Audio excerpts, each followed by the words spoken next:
Hello everyone, I hope you're going to see me.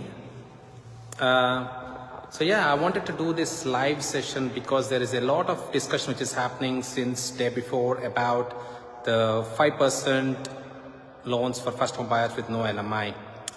There are many people asking a lot of questions, so I thought it might be easy to just do this in front of the live audience and people can see what it is looking like. So the Labour government has said that they're going to do a 5% with no LMI loans for all first home buyers across the country. So what it means is they're estimating roughly 13 to 15% growth across different markets at the moment, and this is even more bigger in regional towns, because what the government has said is we are going to increase the capacity of what people can borrow. Say for example, Sydney people can go up to 1.5 million with just 5% deposit, and Melbourne is about 950, Brisbane is about 1 million, Perth is about 850 and so on. So what it technically means is if someone is going to buy a property right now for $1 million and not pay LMI, they need to have 200,000 in their account. But from the 1st of October, they can go and do this with just $50,000 in their account. And where it can be a bit more tricky for a lot of the first home buyers and even the investors is because they're not taking into account the income what you're doing. There is no income cap, as in you earn 50,000, 70,000 versus you are earning 200, 300,000. You still have the same, the chance of buying the house, the same capacity. So which means that they are bringing more and more competition into the markets which are already so highly struggling to get the right supply. So which means the quality of houses what you get will be quite undervalued sometimes because of the competition, and also there'll be unrealistic expectations on a lot of buyers to secure something as soon as possible. So we are seeing a lot of demand already. In the last 2 days we've been getting a lot of questions and inquiries, and if you are in the market trying to do something about it, so you might have to consider getting into it as soon as possible. Where it has left a lot of chaos is because there's a lot of discussion that this is going to happen from the 1st of January, but the government out of the blue has announced that they're going to start it from the 1st of October. They haven't given us enough time to be able to plan for it for a lot of first home buyers. So there is already a bit of panic. So if you are one of those people who have been waiting for this sort of thing when the government announced it, so don't panic. Plan and be prepared and make sure you're ready to secure the property. Now, I also want to give a couple more questions around.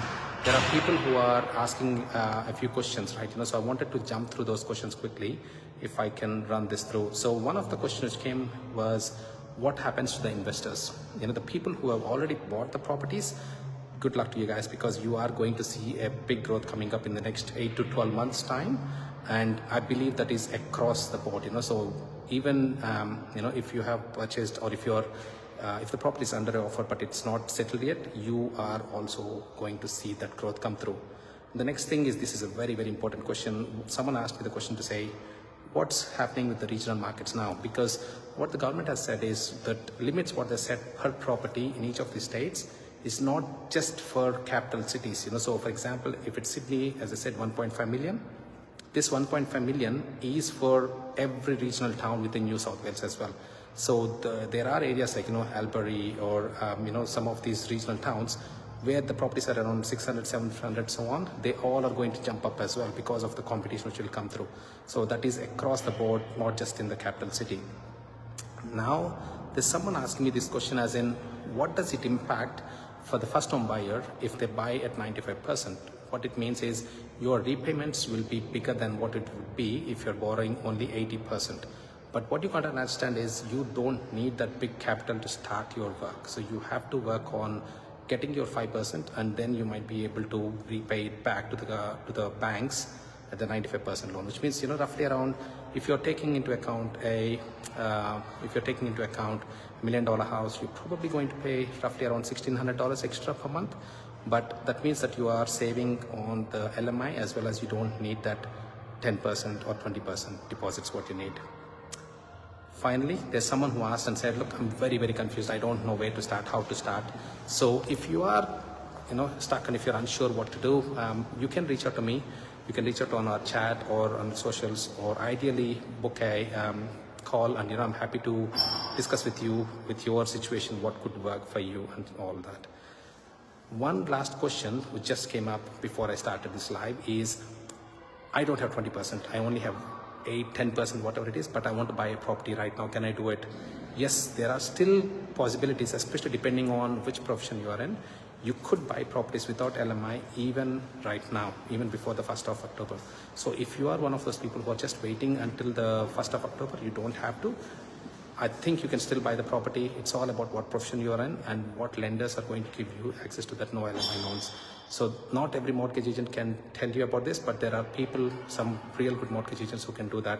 We have done it for our own clients as well. So don't worry about waiting for saving 20% or waiting until the 1st of October.